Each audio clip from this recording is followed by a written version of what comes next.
Hey friends, it's Crystalline, and I've got your weekly spiritual guidance and a bit of an end of the year report. I want to tell you a little bit about what's going to be coming in for the new year, and I want to get you prepared. This has been a really good year, and very auspicious. So, numerologically, as you know, because you've been following me, this is a 10 year or a 1 year. And this has been our great opportunity to awaken to our inner creativity, our primal force, and our personal inner authority. So, because of our past challenges and wounding, many of us have found that we didn't really know what it meant to be the true authority of our lives. So much of this year we spent trying to learn what that even means. So we were like children, and we were given access to the world, but we had to learn how to walk, and we had to learn how to get our needs met, and we had to learn how to usher in our true heart's dreams and to move beyond the limitations that we thought we had. We needed to get more expansive. What I mean to say is that we really weren't accustomed to having so much power at our disposal. And so this year, we really learned a lot about our really great potential. So this 10 year had us opening our minds, and we had a higher vision, and we were like, okay, I've got a higher vision of myself and I see my potential, but I need to know what it is I want for myself, and I know I can do something. I know it's within reach. And this is a really powerful feeling, and being able to achieve it is really strong. For those of us who are not aligned normally with this kind of power, this year was like giving us a big taste of something wonderful. We spent this whole year really pushing into our authority and acclaiming it as our own. We wore it like, it was a cloak. We wore it in the bedroom. We wore it at work. We wore it, in the car. We wore it everywhere we went. And this new feeling of authority helped us really to envision a brighter future for ourselves. And we really started trying to listen to our souls, and we were confronting our fears and challenging our old mindsets and all those old kind of fucked up beliefs that we thought we were, weak and unworthy and small. We kind of really did well to push against them. Now, sometimes, the world would push back against us, and they would be like, you are weak, you are small, you are unworthy. And, we would just retreat for a day, but then we'd come back like really tough, with our fists swinging, and we'd get back in the game. I mean, this was a tough year in so many ways, but it was a really good year for helping us get clear about the things that are most important to us. And that's what authority is. It's knowing what's important for you and having clarity around your priorities and your life path. So 2017 is coming to an end very quickly, and what we need to do is bless this year for the richness that it has brought us through our joy and through our sorrow, through our pleasure and through our pain. So blessings and deep, sincere appreciation must be on our lips all the time for the rest of this year.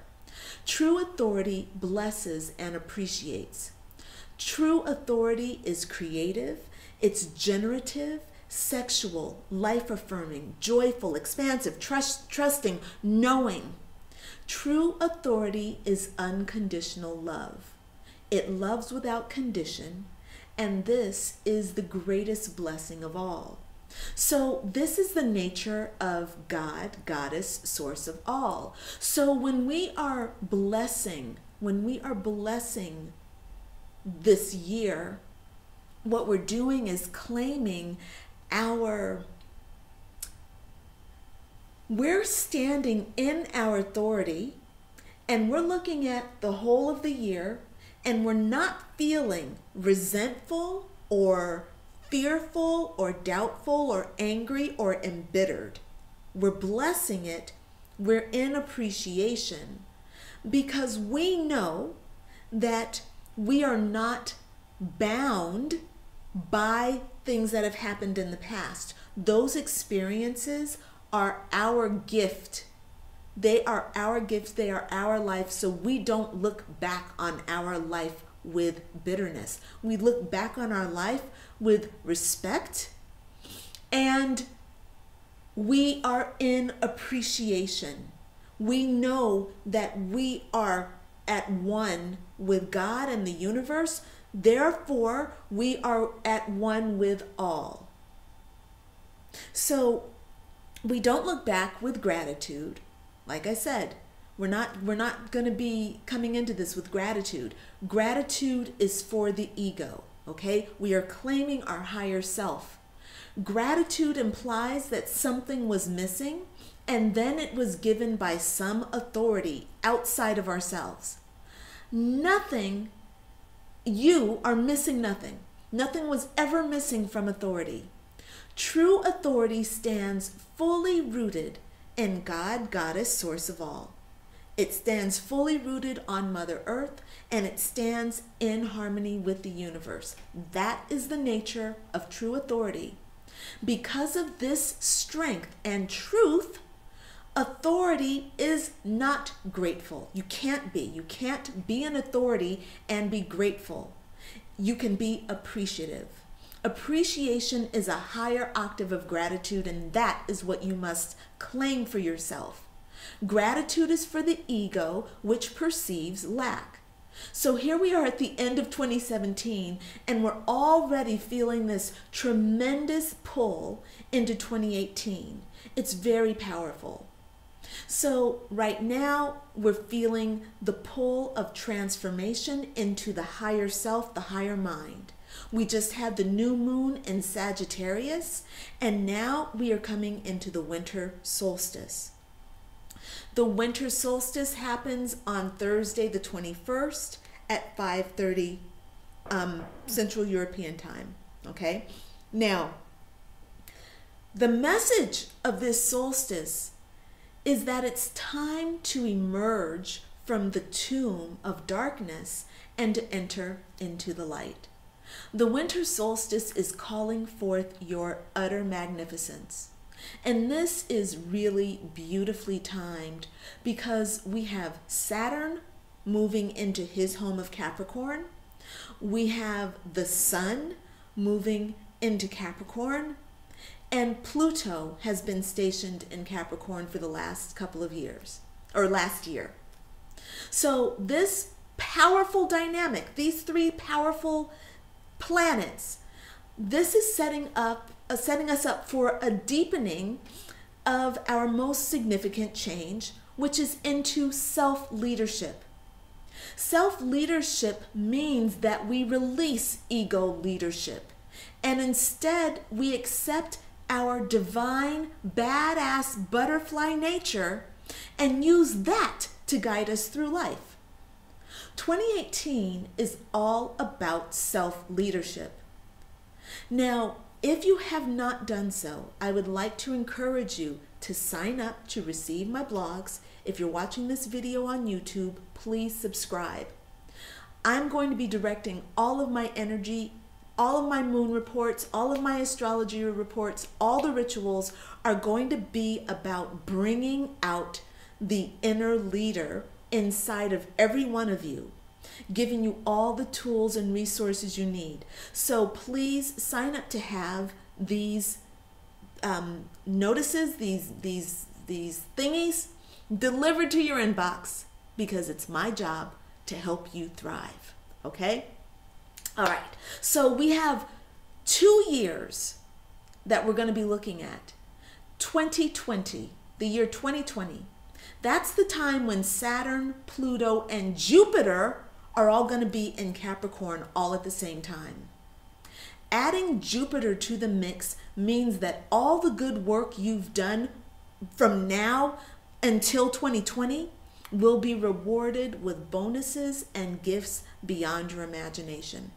Jupiter is the bringer of gifts, and he is super good luck. So you know that luck favors the prepared. So you want to use your time now to focus on your soul's goals, okay? Souls that come from your soul. You've got a 2-year aim, and I'm determined to see that you achieve your goals, that I achieve my goals, and you achieve your goals along with me, all right? But the next 2 years are going to be really important for us, friends, and I want you just to know that now is the time to really get started on making sure that you set a really good foundation for yourself, that you actually are working towards some things that are really, really significant for your inner well-being. So look, I love long-term goals and I love short-term goals. 2 years is an excellent, 2 years we're looking at between now and 2020. 2 years is an excellent medium-term goal. We can get so much transformation done in the next 2 years. We can move mountains, all right?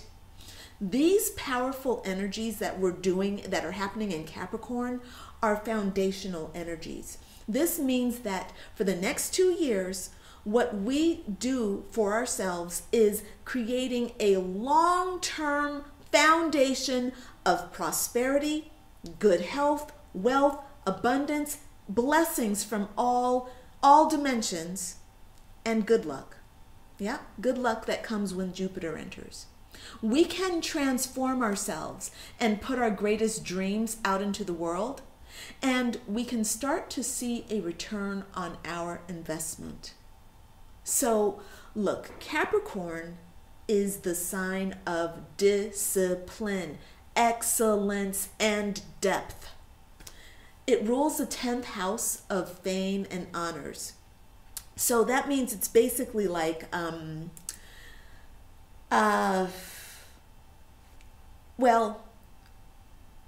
basically it's your outer contribution to the world, like how you show up in the world, what you give to the world and how it's received, yeah?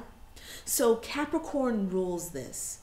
So you can bet that what you choose to offer the world, okay, this is like your career, your art, what you're bringing to contribute to the world, what you choose for a job. So Saturn and Capricorn rule that stuff. It rules the social status, your public life. In the body, it rules your knees, your joints, and your skeletal system. So Saturn is going to be in Capricorn for 2 years. This is not just significant if you're a Capricorn, okay? This is for everybody, all right? Especially if you're a Capricorn, but it's for everybody. We all have some kind of an investment in our career, in being excellent, in the politics, in our own reputation, in our knees, in our joints, and our skeletal system, okay? So you need to pay attention to what's going on in the cosmos, okay? Right?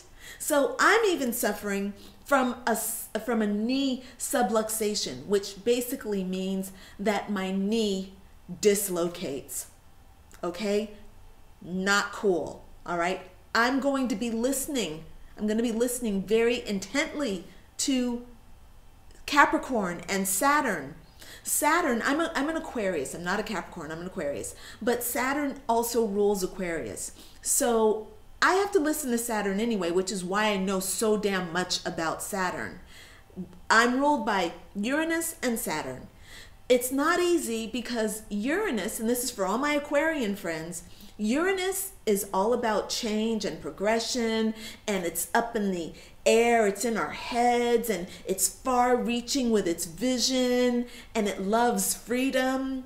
And Saturn is the total opposite of that. Saturn is about getting deep and being grounded, and moving slowly and paying attention to all the details and not cutting any corners. Doing things over and over until you get it right.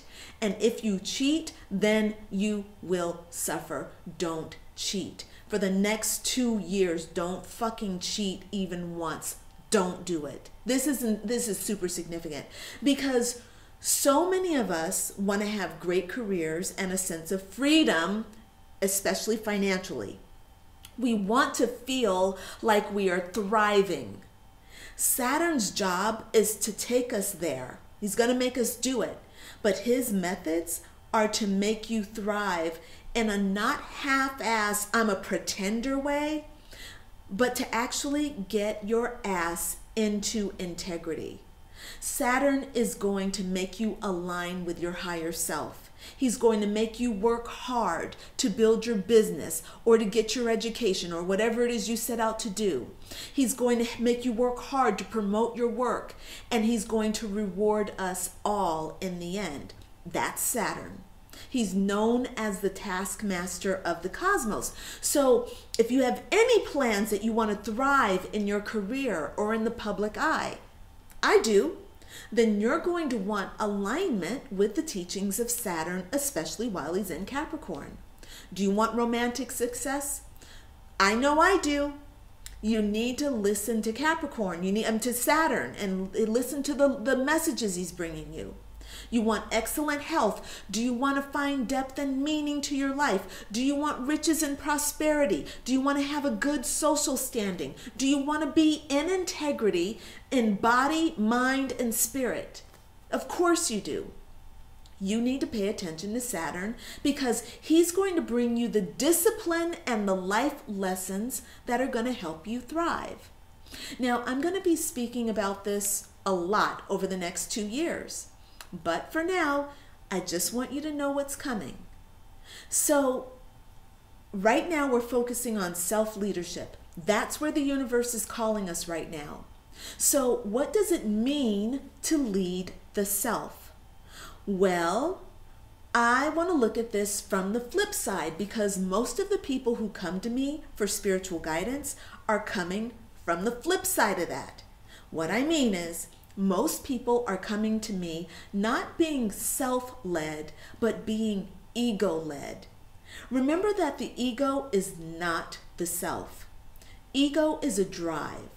It is a part of the self that is earthbound. So it is caught up in earthly matters and limitation. We are the consciousness that is connected to God, Goddess, source of all. That is the truth of who we are. Because we are having a human experience, we tend to identify with the earthbound ego. So we talk about ourselves as if we are the ego. We say, I am hungry. I am angry. I am at the bar, but it's full of smoke and I can't breathe. Can we find a smokeless bar? Ego, okay, I'm in Croatia. Everybody smokes. It sucks. So ego thinks that this is the real world. And so when we identify with the ego, we think that this is the real world. However, the truth of who we are is not caught up in the human experience. And at any moment, we can choose to identify with the higher self or with the ego. And this is what I mean by self-leadership. 2018 is the year when we choose self-leadership over ego leadership. We're going to be exploring what that means all year. We're going to take time to do that. Saturn in Capricorn is going to help us tremendously with this because Saturn in Capricorn is aimed to deepen our connection with the self, the leader within us. Saturn rules Capricorn and the 10th house, which is the house of fame and honors and career, as I said before. It rules how you show up in the outside world. The thing that we must understand is that Saturn directs his influence to our internal processes so that our career and our reputation begin on the inside. What we experience in the outside world is a reflection of the internal processes that we are having. So as you look at the physical manifestations of your career in the material world, for example, you can see the flaws and the weaknesses there, and you can then turn inward and find the flaws and the weaknesses inside yourself. Saturn will help you correct and realign on the inside, and then the outside will reflect that improvement. This is the true meaning of the law of attraction. This is how everything works. The law of attraction mirrors the inside world in our outward manifestations. And that's really important with Saturn because his nature is to use pain and fear as his tools to help you change. Now, remember that fear is of the ego. So where you have fear, you should look to Lord Saturn. By the way, I want you to take a moment, just take a moment, and try to guess which tarot card is most closely associated with Saturn and Capricorn.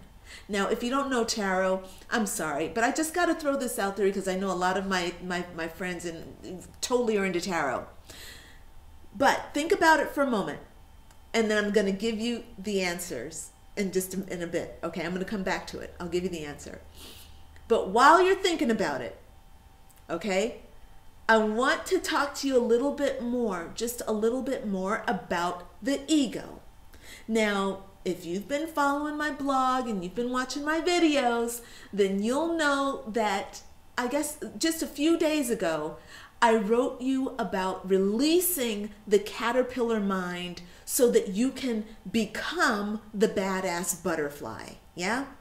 I had suggested that you see this year of 2017 as a year of cocooning, and that while you were in this cocoon, you were being transformed, you were metamorphosing into a new being. But I suggested that you had just one more obstacle to overcome before you could truly break free and transform completely into that badass butterfly. That was the caterpillar mind. I told you that the caterpillar mind was your egoic self that was still clinging onto you for dear life. And actually, you were clinging onto it for dear life. Lots of people wrote me and said, well, how do I get rid of my ego? So here's my response. You don't. You don't get rid of your ego. Instead, you assert your leadership and you take responsibility for your focus. Your ego must step aside in the face of your true authority and magnificence. It is very clear to me that the old mindset must be let go so that the new mind can emerge from its ashes. Intellectually, we know that we're protected by the higher self and our divinity. We know this. Intellectually, we know that we have nothing to fear, not even fear itself. Our fear is not real. It's not of the higher self. And yet when ego rises inside, it feels as if our entire being dissolves and what is egoic becomes the only thing that is real. The ego's hunger is our hunger. Ego's doubt is our doubt. Ego's anger is our anger. Its limitation is our limitation. Ego will take over the whole damn body and will see the world through its eyes and will be breathing through its lungs. No, you can't keep doing that. You can't keep on being led by the ego. So, look, all the shadow work in the world is not going to stop ego from asserting itself.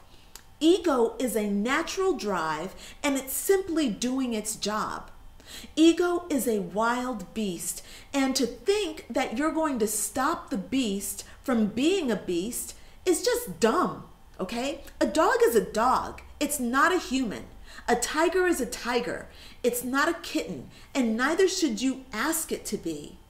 Let the tiger be the tiger in the jungle, and you awaken to the fact that you have a tiger inside of you.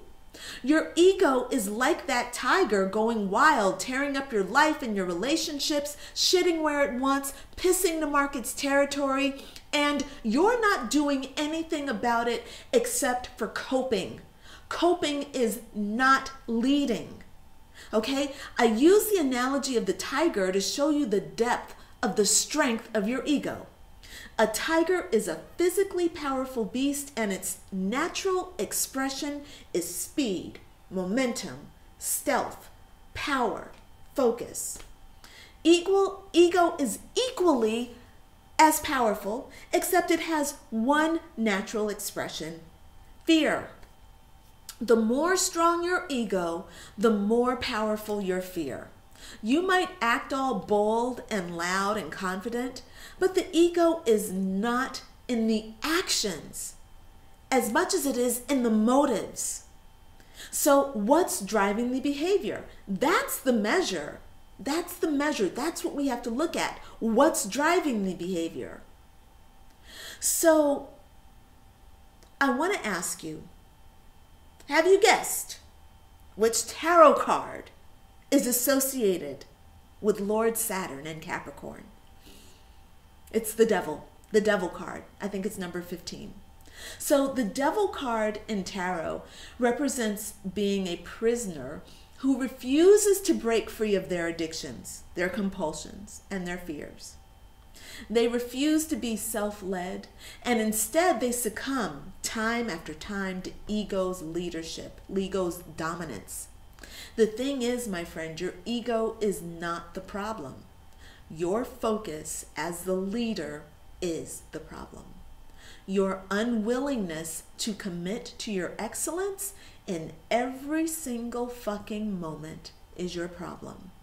Your resistance to hardcore self-leadership, which is the same thing as hardcore self-love, is the problem. Ego is just a bunch of energy rising. That's it. It's a bunch of old emotions, fears, perspectives, thoughts, feelings, rising, doing their thing. Ego is a drive that is fueled by fear. Some people call it the devil. Oh my God, the devil made me do it. Yeah, right? Right? The truth of who you are is not the ego. Ego is a drive, and a drive is an urge to satisfy a need, a hunger, or a void. For the next couple of weeks, I want you to take your lessons from this tarot card. Strength, all right? In the Druidcraft Tarot, strength depicts a mature woman standing on a hill with lush green grass, and to her right there's a sword that's very casually tossed aside in the grass at her feet.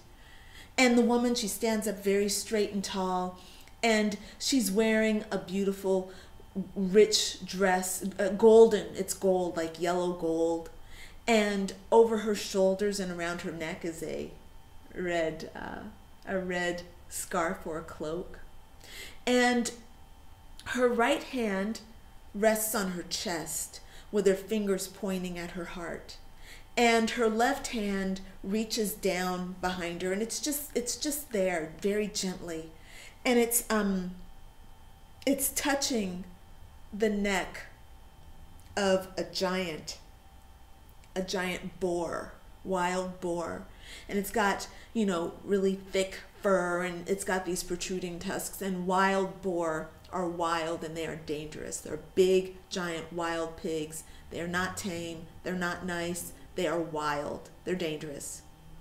The message of this card is that the wild, instinctive nature, which is the ego, is controlled not by the sharp sword of the lower mind, which is also the ego, nor by brute strength, which is also of the ego. The inner tiger, that wild boar, is controlled by the inner presence, our true strength, our heart, our soul, our higher self. The woman rests her hand over her heart because the heart has the vision, it has the magnetism, it has the energy to calm the breath. The gold and yellow dress that she wears represents her divine will, right? The solar plexus chakra. And the red cloak represents her material manifestations, the root chakra, bringing things into the world. Unconditional love is your tool to tame your tiger. It is our unconditional focus and unconditional trust and unconditional connection to God, Goddess, source of all. That is the tool of self-leadership. All right, that's my report for this week. I want to remind you to check in and sign up for my Soulful Goal Writing for Conscious Co-Creation with the Universe program. That's for those of you who want to write some really powerful goals that come from your soul. It's an awesome program. 11 videos, okay? It's a lot of work that went into this program, but it's a self-study program and it's meant to help you really just pick up and really fly with your goals. It teaches you how to do shadow work, and it teaches you how to learn the difference between your ego, because sometimes we get confused about like what's ego and what's soul, you know? Like, who's talking? Is that my ego talking? All right, so I'm gonna sign off for now, yeah? And if you want some information about that program, I'll put a link for it in the video as well. All right, thanks so much for watching. Hey, happy end of the year. Blessed 2017. It was a good one, yeah? All right, signing off, friends. Bye for now. Bye.